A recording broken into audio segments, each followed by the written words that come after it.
Sebelum kita memasuki grooming, teman-teman sebaiknya kita terapkan peralatan yang teman-teman gunakan seperti terus slicker buat mengangkat bulu mati. Sisi brus, ini brus sama, modelnya aja beda, buat mengembangkan bulu. Terus potong kuku, gunting kuku.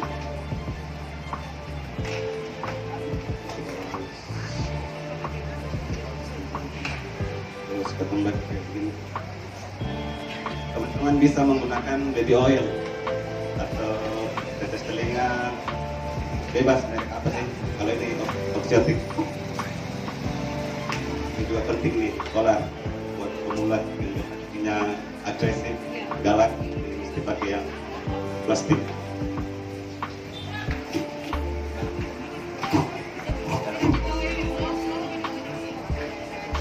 Jadi untuk praktek groomingnya langsung saja dimulai ya.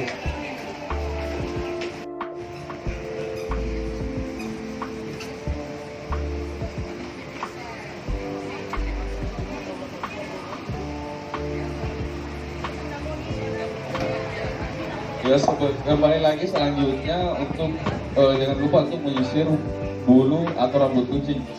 Ini untuk kegunaannya sendiri, kita bisa mengecek bulu-bulu yang mati sama bulu-bulu yang bulu-bulu yang gimbal.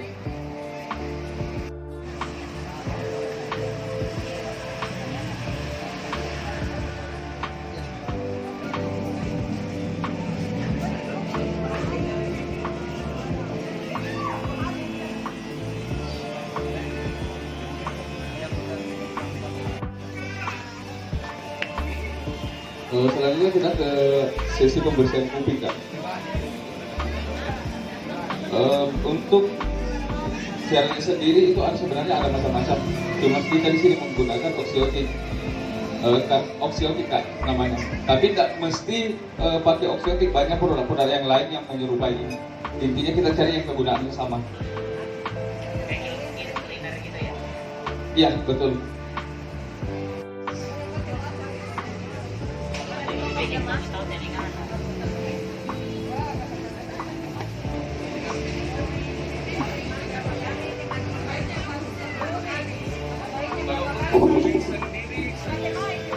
Kalau untuk grooming sendiri sebenarnya begini Kak, anti jamurnya sendiri sama untuk vitamin untuk kekebalan imun.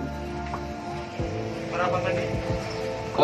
Untuk waktunya sendiri 10-15 menit sudah cukup.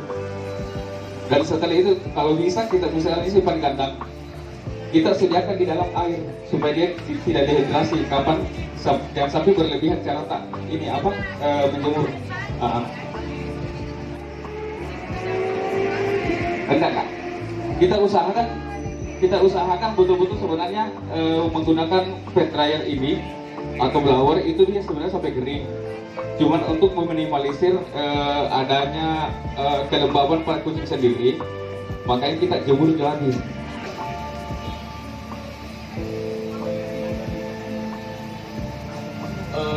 Kalau sebenarnya kembali dari ini Kak, kalau kita kan kadang ada bulu yang kita rapikan, itu kembali dari kita mau rapikan, istilahnya intinya jangan sampai ada bulu-bulu kayak gimbal kan istilahnya bisa jadi penyakit. Satu, dia tempat saraf kutub. Yang kedua, yang kalau yang di bawah tadi sebenarnya sebelumnya ada yang bisa merapikan, ada yang tidak. Kalau saya sendiri pribadi enggak.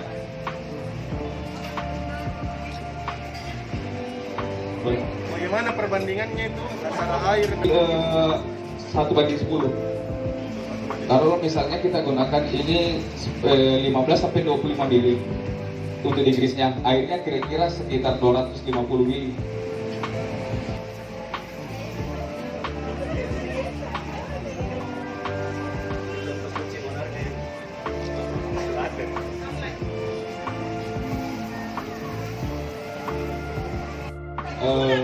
Mandi biasa Kak ya, seperti pada umumnya, karena kembali lagi kalau ada jiwa suka grooming pakai sendiri kucing Kak, supaya dekat sama kita juga, lebih bonding sama kita.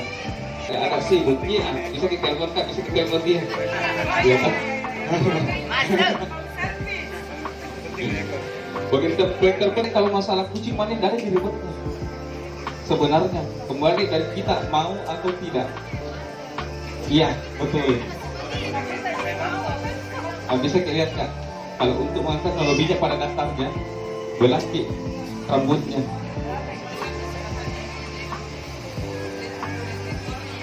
untuk apa itu, kenapa dibelah begitu ekornya? Supaya kita dapat tidak sama Kak. Kan sebenarnya yang berminyak bukan Itu kondisioner yang mana tidak efektif dikasih kita aja direndam. direndam. Apapun itu sebenarnya lebih bagus direndam, mulai dari digris, sampo sampai conditioner, supaya betul-betul kita bisa pastikan dia merata. Sebenarnya cuma kan kurang efisien di tempatnya dia. Makanya saya kalau mati saya kucingku yang saya simpan di dalam. Saya simpan di dalam bak, dia mandi sendiri di dalam, saya bisa siram-siram. Dan ingat, jangan pernah paksa kucing tak. Itu intinya Kak. Lagi. Ya makanya kalau dari Rifki, apalagi pertama kali mati. Kalau saya sendiri pribadi,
lumayan kan dia. Ya, kucing itu mamalia, jadi dia berambut. Itu umumnya secara alamiah setiap harinya dia mengalami fase pergantian. Jadi dari rambut yang sudah mati itu dia rontok, sama seperti manusia. Kalau normalnya manusia itu 80 sampai 100 helai per hari itu normal. Anggap aja kalau kecuali kalau dia sampai mengalami kebotakan. Nah, itu baru kita bisa check up ke dokter hewan terdekat. Iya. Sendiri banyak faktornya ya, banyak faktornya. Kerontokan, banyak faktor, mulai dari kesehatan kulitnya yang tidak terjaga dengan baik, penggunaan sampo yang berlebihan, juga bisa nih tukang grooming. Penggunaan sampo yang berlebihan juga bisa membuat kerontokan pada rambut kucing. Jadi ganti sampo, terus kemudian ganti sampo.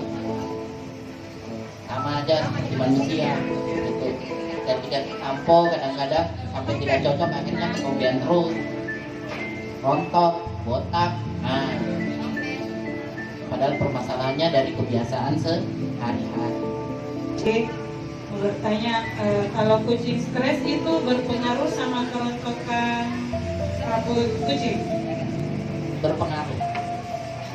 Jadi kalau kucing stres itu dia sangat berpengaruh. Jadi ada beberapa hormon yang mempengaruhi kelenjar produksi kelenjar minyak di bawah lapisan kulit kucing ini. Jadi ketika itu terproduksi lebih banyak gitu, sehingga kadar asam yang dilepas oleh minyak tersebut muncul ke permukaan kulit si kucing. Iya, itu akibat stres. Itu pH-nya berbeda, akar rambutnya juga tidak sehat, jadinya akhirnya rontok, terlepas. Satu lagi dok, Iya, berpengaruh. Salah satunya tadi pengaruh hormonal. Iya, yang mempengaruhi produksi kelenjar minyak di bawah kulit si kucing. saya terima kasih. Saya ingin bertanya, kan kucing biasanya dia grooming dirinya sendiri. Nah, itu biasa menyebabkan muntah dulu. Nah, yang saya ingin tanyakan, dalam sebulan maksimal berapa kali kucing muntah? Apakah kalau lebih dari 3 kali sudah di luar normal atau? Iya, berulang-ulang itu pasti tergantung dari intensitas dia menggrooming rambutnya, membersihkan rambutnya. Jadi itu secara alamiah memang seperti itu. Mau intensitasnya berapa kali dalam sebulan, ya itu tadi tergantung dari intensitasnya dia menggrooming.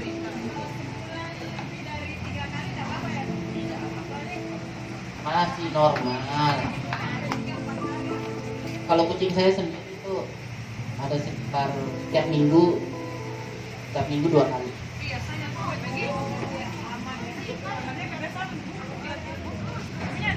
Assalamualaikum warahmatullahi wabarakatuh. Dok, saya mau tanya, saya kan punya kucing di rumah itu sudah 2 ekor. Terus tiap habis melahirkan pasti bulunya pada rontok. Wajar itu atau bagaimana? Wajar. Rajin begitu menjilati bulunya, rambutnya itu, terus kemudian membersihkan bagian area-area tertentu sebagai tempat anaknya nanti gampang menemukan aliran susunya gitu. Jadi itu wajar. Bahkan ada yang habis sapi begitu lepas susu itu sampai botak. Wajar. Ya, ini ada beberapa pertanyaan mungkin ya. Yang pertama, ini tergantung dari RSC tadi. Ini kan kita biasanya, tadi dokter sudah bahas bahwasannya penggunaan shampoo. Nah, biasanya kan kalau kita memandikan kucing itu kan di bawahnya kayak pet shop. Ada beberapa pet shop kita biasa pisah gitu. Adakah tips and trick untuk mengantisipasi, karena kan kita nggak tahu di pet shop itu mereka menggunakan apa gitu. Kita nggak tahu mereka menggunakan sampo apa yang akan berefek buat kucing kita. Terus yang kedua itu untuk masalah makanan. Makanan di sini kan ada beberapa, kita sebut saja contoh kayak FC Hair and Skin. Nah, apakah ada tambahan yang harus kita gunakan untuk menghindari bulu rontok tadi selain dari penggunaan makanan? Karena ada beberapa makanan juga yang ada kandungan omega 3 dan omega 6-nya, itu pun masih belum cukup untuk mengantisipasi bulu rontok tersebut. Terus yang ketiga, terkait masalah bulu rontok sekarang kan yang masih ada umum di masyarakat bahwa bulu rontok itu bermasalah untuk kesehatan manusia ya. Rambut rontok itu biasanya ke manusianya itu kayak ada, apakah betul ada dampak seperti itu? Terima kasih. Apa yang dibawa dipakaikan? Ya udah, bawa aja sampo sendiri. Ya, Jadi kalau misalnya dari awal samponya misalnya si Sunsil ya, ya udah Sunsil aja dibawa kemana-mana kan. Ya paling tidak groomingnya sendiri. Siapa tahu dapat potongan kan, bawa sampo sendiri. Ya. Yang kedua, masalah makanan. Masalah makanan saya tidak bisa jelaskan terlalu banyak. Terus terang karena itu menyangkut masalah pabriknya sendiri, ya. Kalau saya sendiri sih, kalau masalah yang tentang makanan terus terang jarang saya memberikan makanan pabrikan untuk kucing saya. Saya lebih fokus ke makanan olahan saya sendiri. Iya, makanan olahan di rumah sendiri. Itu saya rasa lebih terjamin lah, lebih sehat karena kita sendiri yang mengolah toh. Ini biasa sampai cekap. Jadi kalau yang memiliki masalah alergi terhadap rambut hewan tertentu itu pasti akan berdampak. Tapi kalau dari segi si rambut ini mau masuk ke dalam tubuh kita itu agak susah kayaknya ya. Karena kalau mau masuk lewat hidung kita bersin, masuk lewat mulut kita batuk, ya. Jadi aman-aman aja. Yang penting jaga kebersihan, ya, dalam pemeliharaannya. Oke?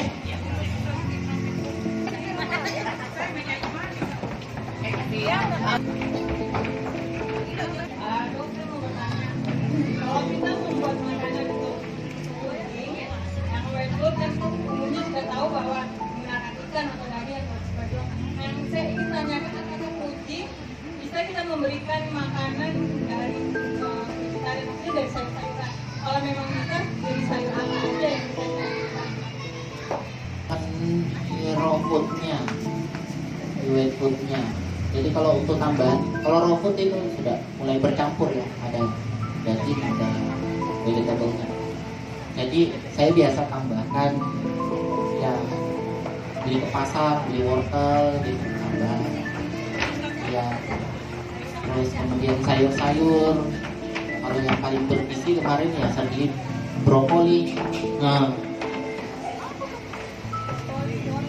wortel ya bisa. Yang penting ini kan ada sayur itu kan ada beberapa bagian kan. Ada yang memiliki karbohidrat tinggi, ada yang memiliki kadar air tinggi, gitu. Dan ada memang yang memiliki apa nih vitamin yang kadar vitamin yang tinggi. Saya lebih suka memilih wortel gitu. Selain vitaminnya tinggi, kadar airnya kurang, seratnya juga lumayan lah. Jadi kucing itu tidak, kalau serat terlalu banyak kan kucingnya nanti mencret gitu. Jadi dia masih tahap normal ya, kalau untuk saya bagus lah. Bisa, karena tetangga saya itu anjing kucingnya kasih makan lampu kuning malah bagus.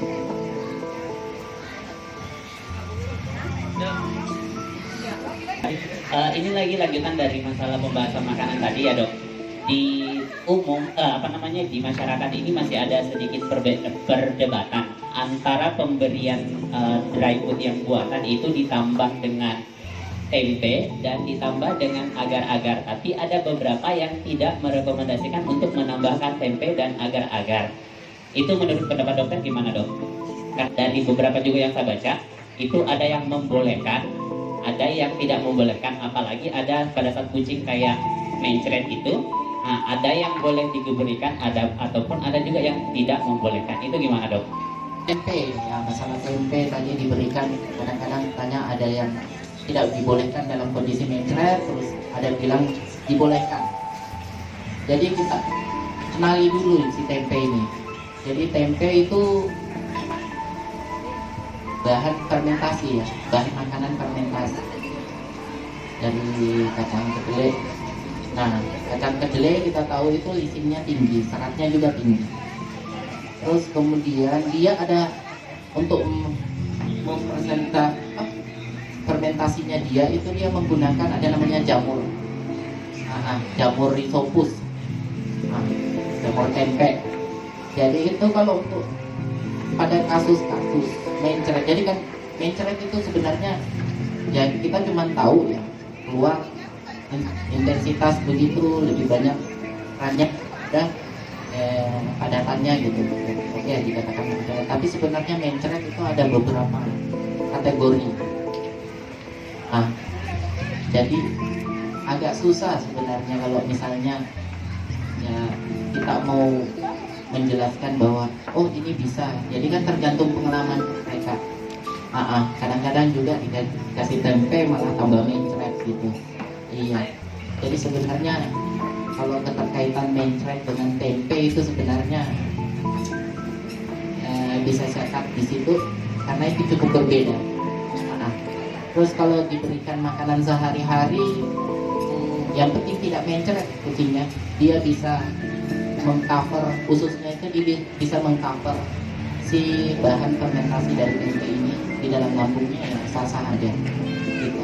Tapi tidak semua juga kucing yang bisa mengcover seperti itu. Jadi kalau tupoksinya sendiri ya rangkumannya sendiri itu ya seimbang. Apalagi khusus kucing ini kan ya bukan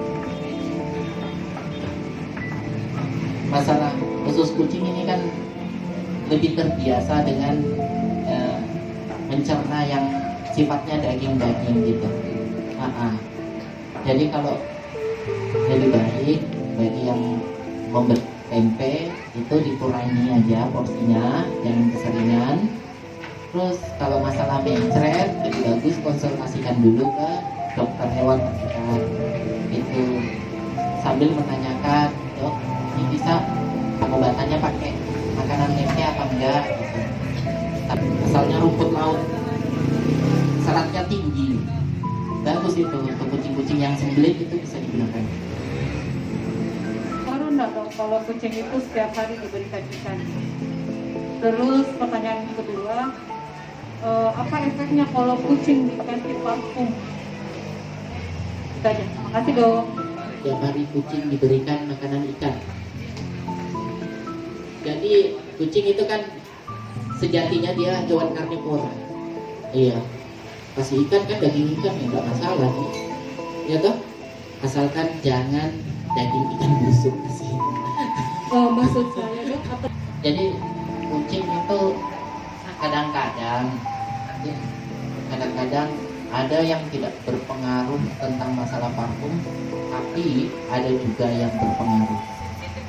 Iya. Jadi kucing itu mengandalkan indera penciumannya dia. Jadi kalau misalnya, jadi kan indera penciumannya itu sensitif. Kalau misalnya dia terpengaruh dengan Halo. pasti dia stres apa dan sebagainya.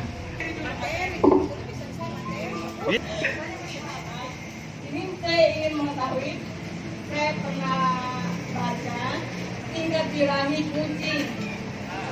Yang birahi bahasa tadi. Saya pernah membaca bahwa kucing yang sering terkena sinar matahari dia lebih cepat birahi daripada kucing yang rumahan yang jarang terkena sinar matahari. Apa betul itu dokter apa? Dan itu pengaruhnya atau efeknya jika kucing birahi tapi nggak kawin-kawin, kita nggak kawin sebelum steril, apakah ada pengaruhnya ke depan untuk kucing? Iya. Terus masalah penetrasi dengan birahinya dia.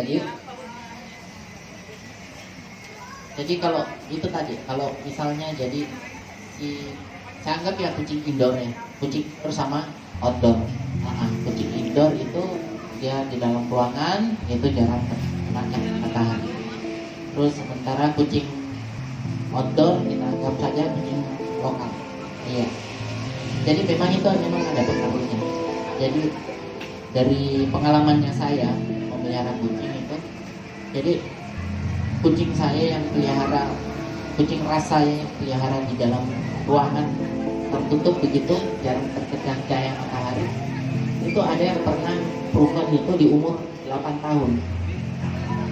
Lama dibandingkan dengan kucing domestik saya yang saya pelihara di luar ruangan.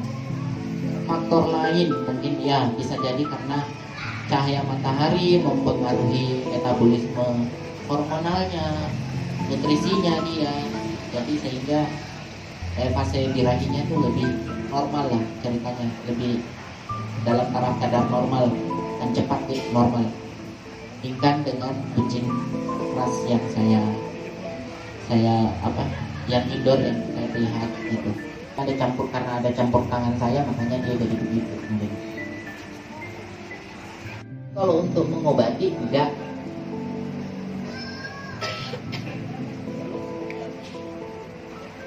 Tadi saya bilang meredakan,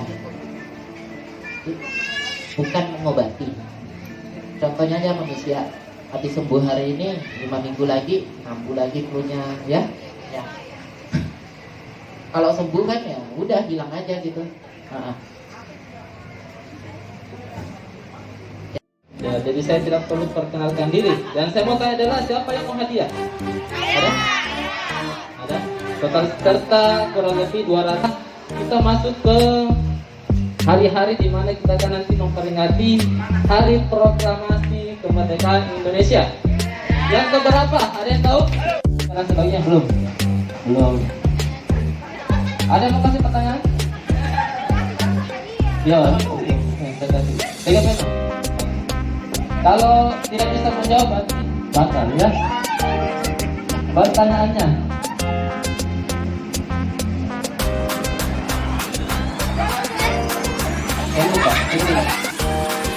Dari kegiatan kampus ini, apa hal-hal positif yang bisa Ibu ambil dari kegiatan ini? Saya tidak tahu. Ini seperti isinya apa ya? Coba cek dulu. Bukan. Nggak bunyi-bunyi ya? Oh,